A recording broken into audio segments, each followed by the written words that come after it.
P. Diddy, Luigi Mangione, the Alexander brothers. What are the odds 3 high-profile alleged offenders would land behind bars in the same notorious Brooklyn jail? The Metropolitan Detention Center. It's a federal detention center. There's not any bars on the walls. It's a bunch of steel doors and wooden doors with like little horizontal windows and such. 4 North is the housing unit that they're in, and they're milling around with other high-security inmates. So nobody can really get to them. Larry Levine would know. He spent 10 years behind bars and understands what these headline-making inmates are living every day. He's even written a book about surviving in prison called Prison Politics 101, Mastering the Rules of Survival. I sent complimentary copies of this book to Puff Daddy and to Luigi Mangione, and the federal prison system, they banned the book. They said it was a security risk. Larry, what is life like really behind prison? Could you imagine living in your bathroom all day long? I mean, that's what it's like. I was in 11 different federal prisons. Larry spent time in prison for drug trafficking, securities fraud, racketeering, obstruction of justice, and other nonviolent crimes.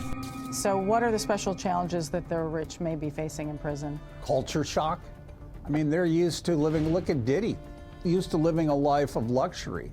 Now you're living out of a 2x5 foot locker or wall locker.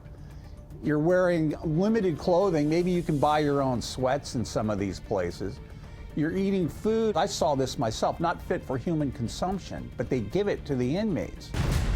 And Larry warns being famous or rich might not buy special treatment when it comes to the other inmates and jail staff. These 2 brothers, the real estate, the Alexander brothers, nobody really knows who they are.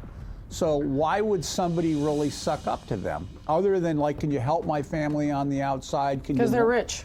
That's it, because they're rich. But I don't see them getting any special privileges. But he says there is a hierarchy behind prison walls depending on the crime, something from which Luigi could benefit. So Luigi has established a form of folklore status outside of prison. How does that affect things in prison? I think people will love him. I mean, they're going to give him high fives. You know, Luigi, we're going to cook some special food today. Here, let me hook you up with this. Let me hook you up with that. If I was in there, I would probably be his friend instead of being Diddy's friend. People love people like that. Larry's most shocking revelation, Mangione and Diddy could be striking up a friendship. Is it possible that Sean Diddy Combs and Luigi Mangione have spoken to each other? Absolutely. You're living in a housing unit that maybe there's 20 or 25 people, 24 hours a day, 7 days a week. I'm in contact with people I met in the feds 25 years ago. When you're living with people in close quarters for that long, they do become your friends. So, I mean, if they're smart, they're not sharing their crimes and motivations with each other. Because everyone inside a prison anywhere, they're jockeying for position to obtain information they can use to trade off to possibly get out early. But do they know each other? Absolutely.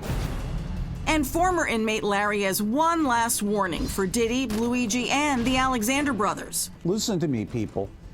If you're watching this, you people that may be in trouble, it's your crime, it's not somebody else's. Don't get involved in drama, don't get involved in politics. Do your time, not somebody else's time. And a lot of people run their mouth like a toilet, and they're their own worst enemy.